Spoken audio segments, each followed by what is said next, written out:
शांति।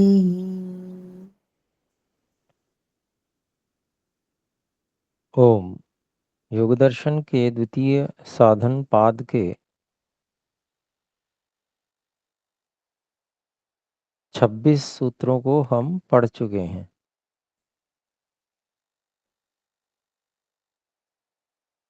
और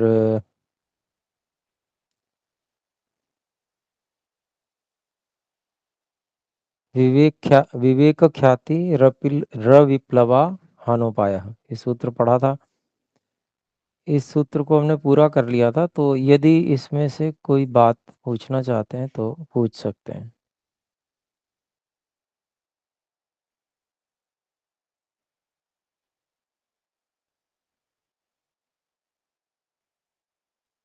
ठीक है, तो हम इससे अगला सूत्र जो है, तस्य सप्तधा प्रांत भूमि प्रज्ञा, इस सूत्र को पढ़ेंगे।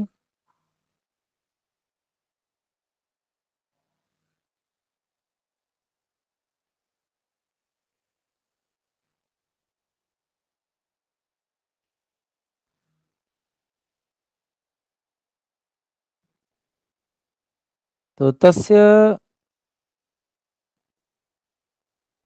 उस योगी की,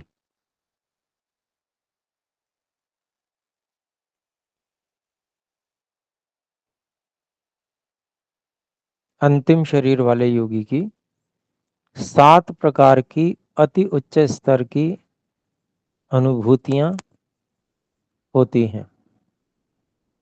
प्रज्ञा अर्थात अनुभूतियां, बुद्धि।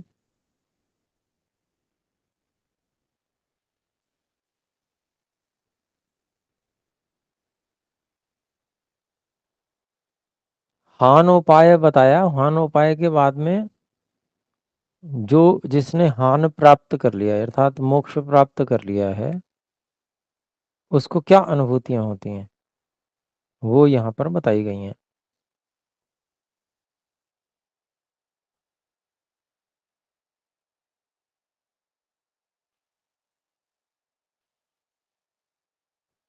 तो आइए भाष्य देखते हैं।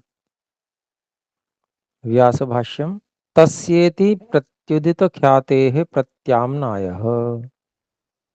तस्य इति प्रति उदित ख्यातेः प्रति आम्नायः।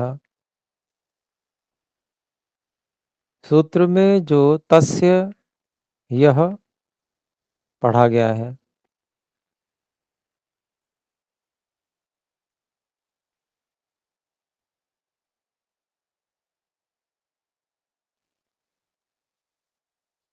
वह 100% प्रत्युदित ख्यातेः, 100% तत्व ज्ञान हो जाना आत्मा और प्रकृति के विषय में, बिल्कुल ठीक ठीक। इसका अभिप्राय क्या है? 100% क्यों कहा?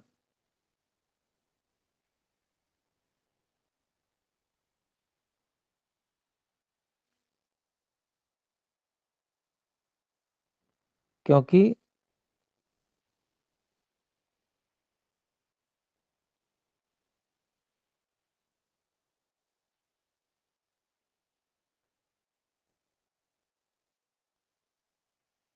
अब वह विवेक ख्याति कभी चेत नहीं होगी,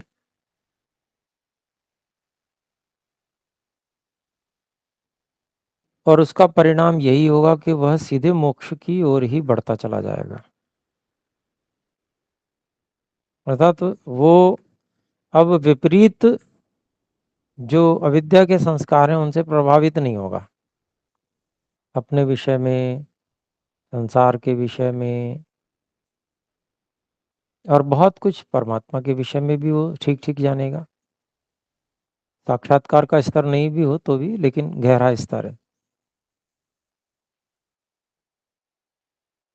क्योंकि यहाँ से फिर उसके बाद में वापस संसार की ओर लौटना नहीं होता।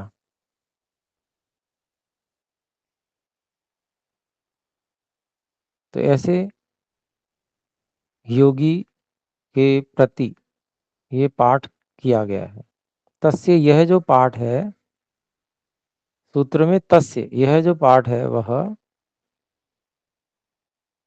जिसकी ख्याति पूरी तरह से उदित हो चुकी है, जिसका तत्व ज्ञान पूरी तरह से उदित हो चुका है, उसके प्रति पढ़ा गया है।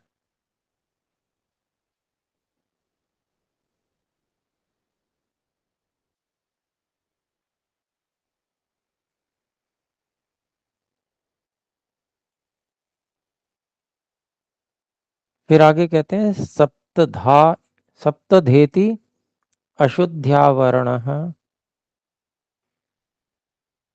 सप्त सप्तधेति अशुद्ध्यावरणमलापगमाच्चित्तस्य प्रत्ययान्तरानुत्पादे सति सप्तप्रकारैव प्रज्ञा विवेकिनो भवति।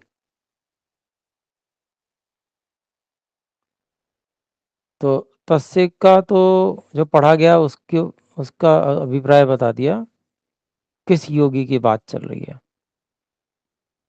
और फिर सप्तधा इति, 7 प्रकार की, यह जो कहा गया तो उसको कहते हैं अशुद्धि आवरण मल अपगमात।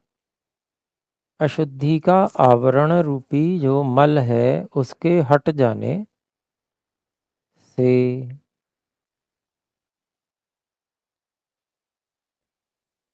चित्त से, चित्त का प्रत्यय अंतर अनुत्पादे सति, लौकिक जो वृत्तियां हैं, प्रत्यय अंतर मतलब भिन्न प्रत्यय, भिन्न ज्ञान, अपने सात्म अनुभव, आत्म अनुभव, अपने बिल्कुल सत्य ठीक ठीक अनुभव के अतिरिक्त कौन सी वृत्तियां हैं? वो लौकिक वृत्तियां हैं, सांसारिक वृत्तियां हैं,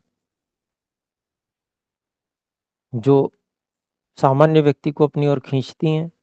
तो ऐसे प्रत्यय अंतर अनुत्पादे सति, ऐसे लौकिक वृत्तियों के उत्पन्न न होने पर सप्त प्रकारैव, सप्त प्रकार एव प्रज्ञा, 7 प्रकार की ही जो बुद्धि है ऐसी विवेकिनः भवति, ऐसे विवेकी व्यक्ति की होती है। 7 प्रकार की कैसी अनुभूति होती है बुद्धि? सद्य था, उसका उदाहरण देते हैं। पहला, एक, परिज्ञातम हेयम नास्य पुनः परिज्ञेयम अस्ति, अर्थात हेय को जान लिया है, अब हेय क्या है यह जानना शेष नहीं है। सामान्य व्यक्ति तो संसार को देखकर ही भौचक्का रह जाए, पूरी इसकी गहराई में अगर जानकारी मिले तो।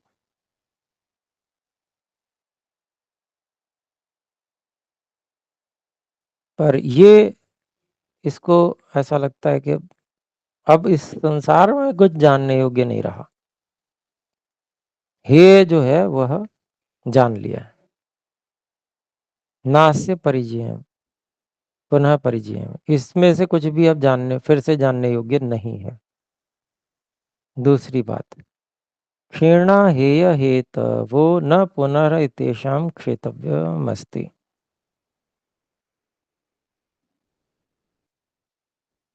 हेय का जो हेतु है अविद्या है, उसको क्षीण कर दिया, नष्ट कर दिया। अविद्या, हेय हेतु अविद्या है, या संयोग, संयोग नहीं लेंगे, हेय हेतु अविद्या को ले लेंगे।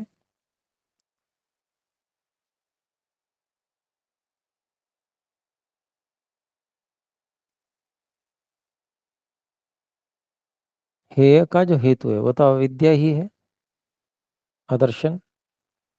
तो यह जो अविद्या है ये नष्ट हो गई है। न पुनः एतेषां क्षेत्रव्यमस्ति, अब मोटे रूप में कह रहे हैं, अब इसको और नष्ट करना शेष नहीं है। मोटे रूप का मतलब ये कि अब इससे संघर्ष नहीं है। अब जो सूक्ष्म संस्कार हैं वो तो ईश्वर की सहायता से नष्ट हो ही जाएंगे, वो पूरी तरह से दग्ध बीज भाव वाली स्थिति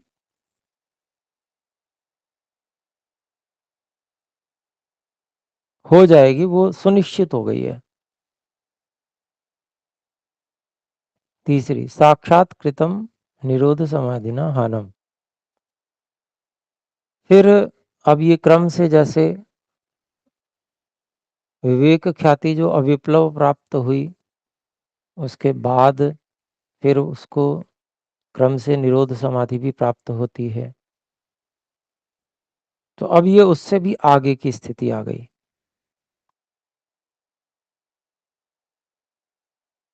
अर्थात निरोध समाधि यानी कि असंप्रज्ञा समाधि का भी अभ्यास कर चुका है जब, तब ऐसी बात कहेगा कि असंप्रज्ञा समाधि से मोक्ष को साक्षात्कार, मोक्ष का साक्षात्कार कर लिया। अर्थात मोक्ष में क्या अनुभूति होगी, क्या कैसा अनुभव होगा, वो अनुभव मिल गया। चौथी बात, भावितो विवेक ख्याति रूपो हानोपाय इति। विवेक ख्याति रूपी जो मोक्ष का उपाय है वह भी प्राप्त हो चुका है, प्राप्त कर लिया है। तीसरा जो है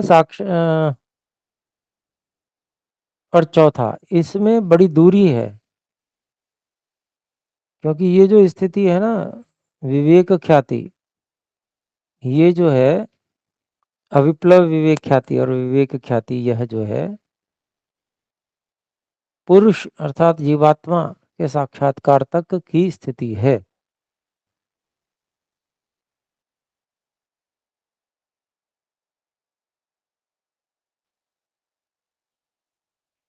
तो वो कर चुके हैं प्राप्त। अविप्लव है विवेक ख्याति, अर्थात अब वो दूसरी ओर जाने की जो संभावनाएं वो समाप्त हो चुकी हैं। तो मतलब विवेक ख्याति पूरी तरह से प्राप्त हो चुकी है, जो हान का अर्थात मोक्ष का उपाय है। ऐसा चतुष्टयी कार्य विमुक्ति ही प्रज्ञाया। तो ये जो चार प्रकार की बुद्धि की कार्य विमुक्ति है, कार्य पूरा हो जाना है।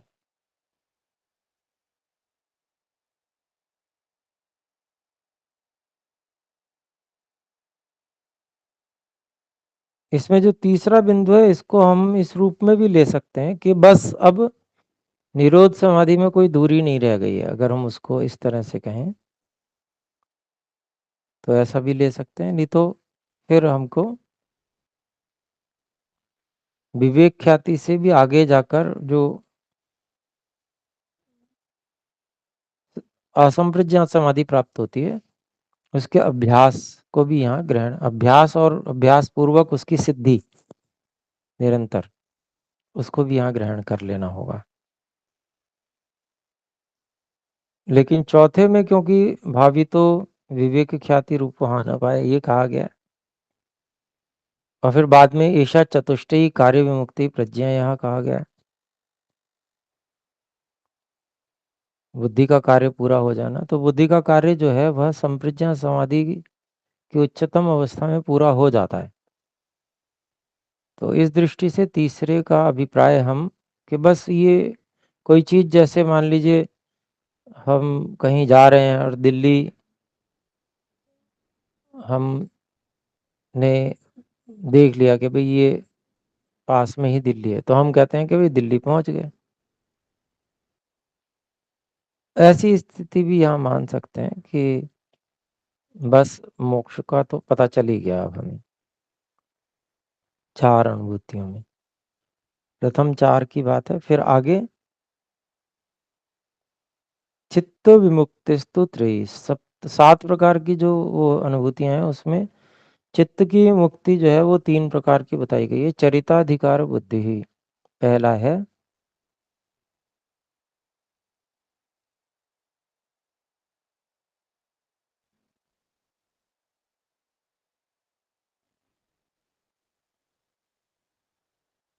चरित मतलब हो गया कार्य पूर्ण हो जाना।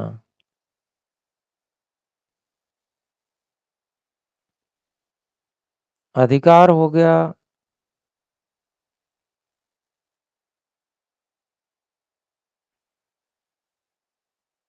जो किसी कार्य विशेष के लिए किसी दिशा में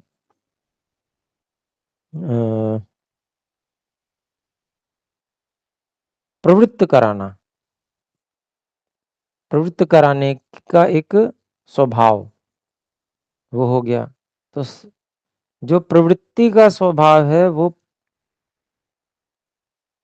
चरित हो चुका, अर्थात उसका काम पूरा हो चुका, अर्थात बुद्धि अर्थात चित्त, क्योंकि चित्त की विमुक्ति कही गई है तो यहाँ बुद्धि का अर्थ चित्त से ही लेंगे। तो मतलब चित्त जो है उसका कार्य भोग आदि जो उपलब्ध कराना था, उसी को हम अधिकार कहेंगे, भोग की ओर उन्मुख करना, तो वो समाप्त हो चुका, पूरा हो चुका है। तो पहले जो पूर्व जन्म में सकाम कर्म किए थे उसके कारण जो भोग अपवर्ग प्रयोजन के लिए जो चित्त प्राप्त हुआ था,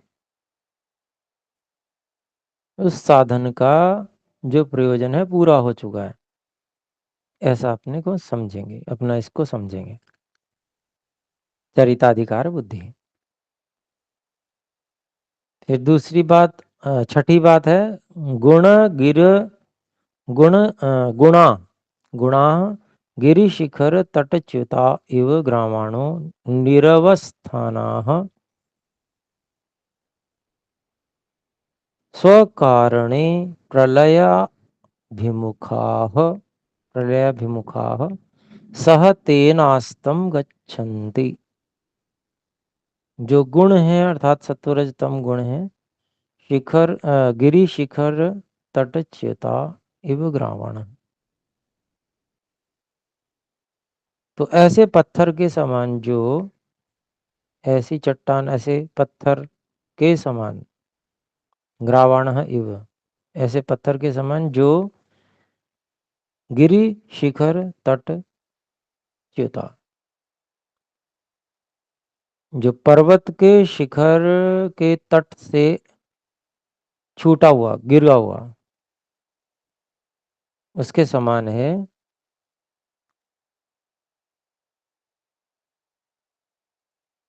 वह निरवस्थान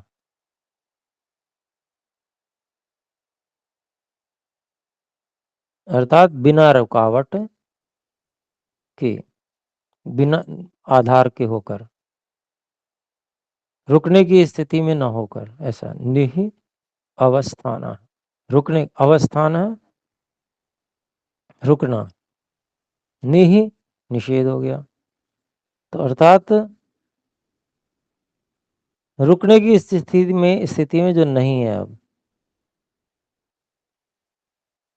स्वकारणे प्रलयाभिमुखाः, अपने कारण, प्रकृति जिसको कहेंगे हम, प्रकृति साम्यावस्था सत्वरजतम की, उसमें स्वकारण में प्रलय अभिमुखाः नष्ट होने की ओर अभिमुख होते हुए,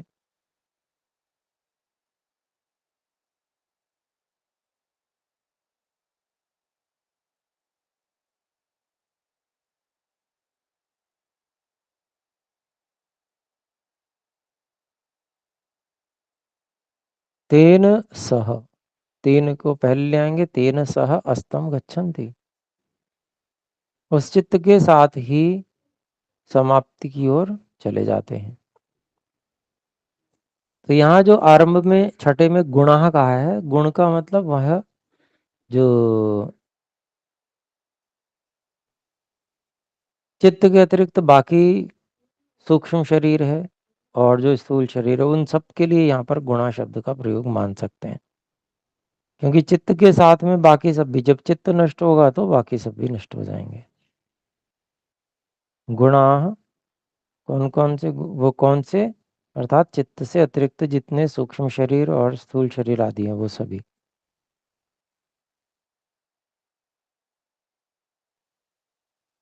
कैसे हो जाते हैं?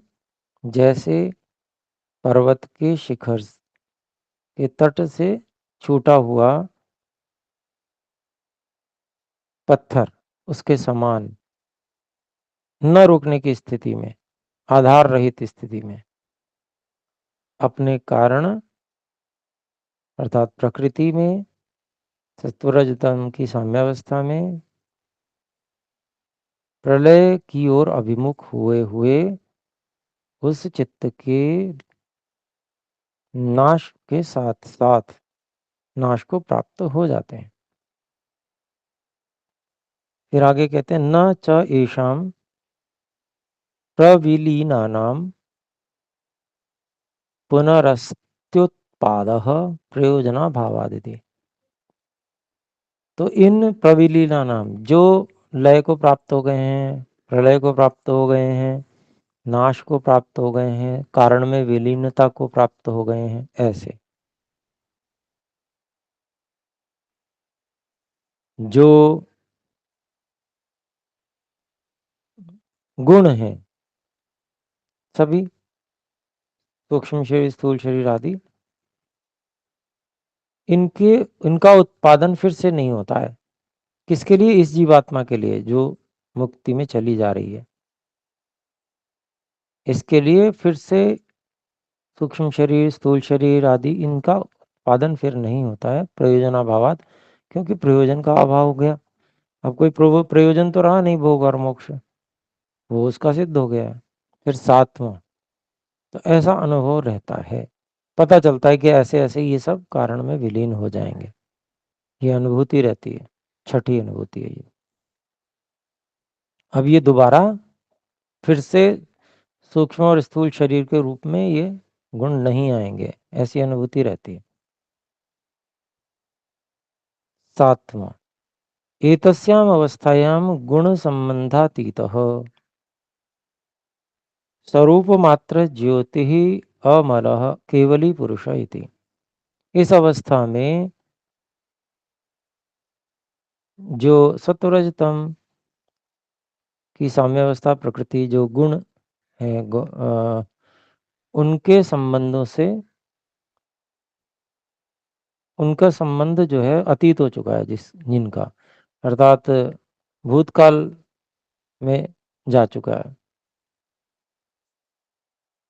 ऐसे स्वरूप मात्र ज्योति अमलः,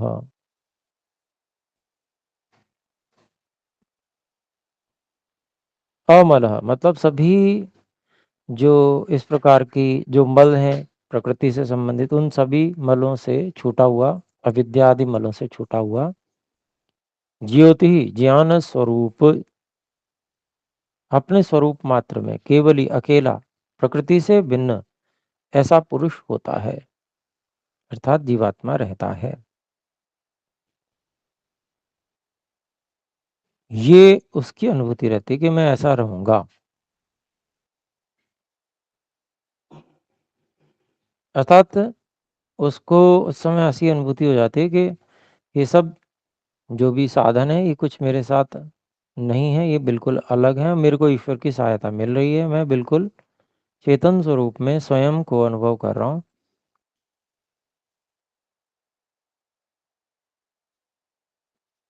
और प्रकृति से बिल्कुल भिन्न हूं मैं, अलग, कोई संबंध नहीं है, सब संबंध भूतकाल के हो गए।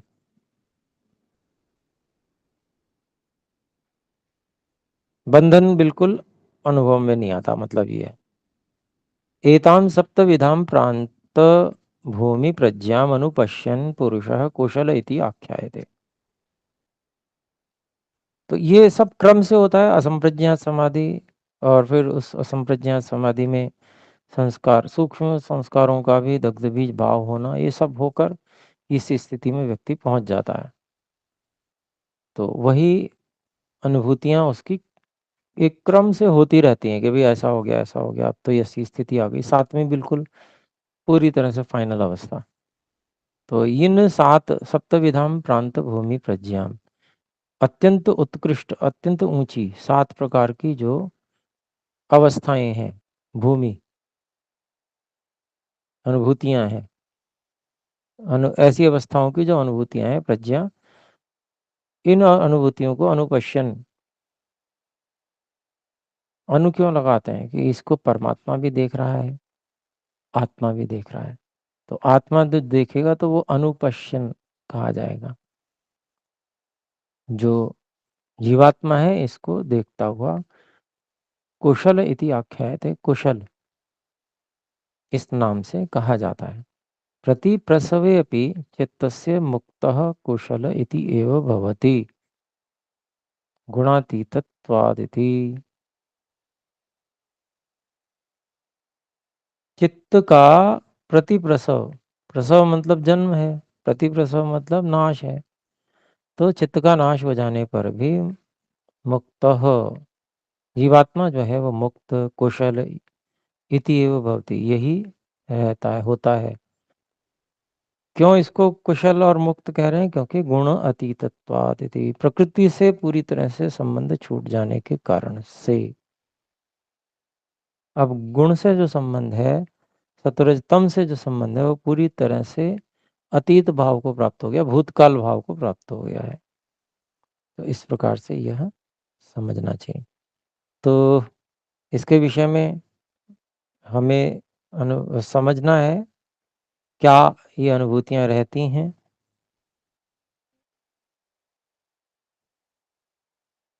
और उसको उसी क्रम से, जो क्रम इनका है उससे हमको समझना चाहिए।